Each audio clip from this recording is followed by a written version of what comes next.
जोहार जय मूल निवासी, मैं संकेत और आप देख रहे हैं एमएन टीवी।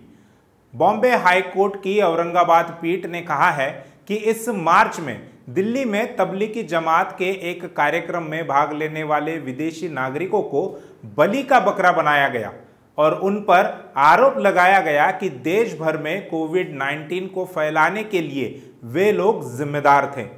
न्यायमूर्ति टीवी नलावड़े और न्यायमूर्ति एमजी सेवलीकर की खंडपीठ ने 29 विदेशियों के खिलाफ दायर प्राथमिकियों को खारिज करते हुए 21 अगस्त को यह टिप्पणी की है। पीठ ने रेखांकित किया कि महाराष्ट्र पुलिस ने इस मामले में यंत्रवत ढंग से काम किया है, जबकि राज्य सरकार ने राजनीतिक बाध्यता के तहत काम किया है।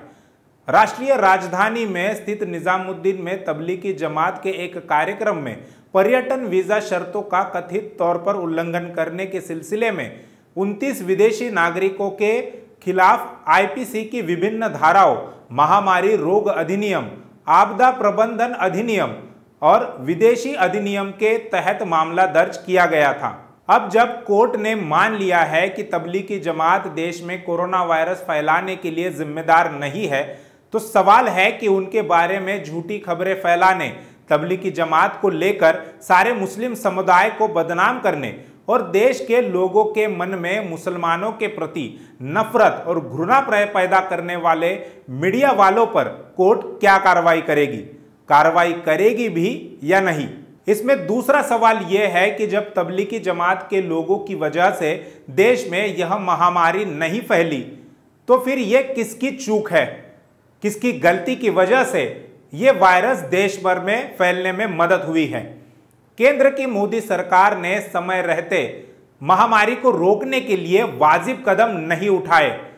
जनवरी के आखिरी हफ्ते में कोरोना संक्रमितों के मामले सामने आए थे, लेकिन तब सरकार नमस्ते ट्रंप कार्यक्रम कराने में मशगूल थी और विदेशों से आए हुए लाखों लोगों की टेस्टिंग भी नहीं हुई। उस वक्त लगभग 80 लाख लोग विदेशों से भारत में आए थे और केवल मात्र 15 लाख लोगों की ही टेस्टिंग की गई।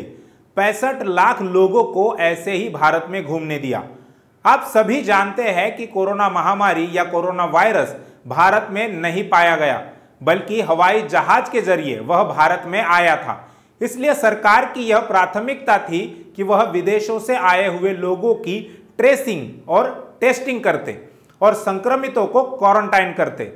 ऐसा करने के बजाय सरकार ने विदेशों से लोगों को आने दिया, वायरस को फैलने दिया और इसका इल्जाम तबलीगी जमात पर डालने की और साथ में ही उन्हें मीडिया के द्वारा बदनाम करने की कोशिश की। यह सब कुछ एक सोची समझी साजिश के तहत हुआ है।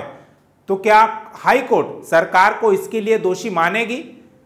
इसमें अब देखने वाली बात यह है कि तबलीगी जमात पर ऐसे झूठे तथा बेबुनियादी आरोप लगाने वालों पर तबलीगी जमात के लोग क्या कार्रवाई करेंगे।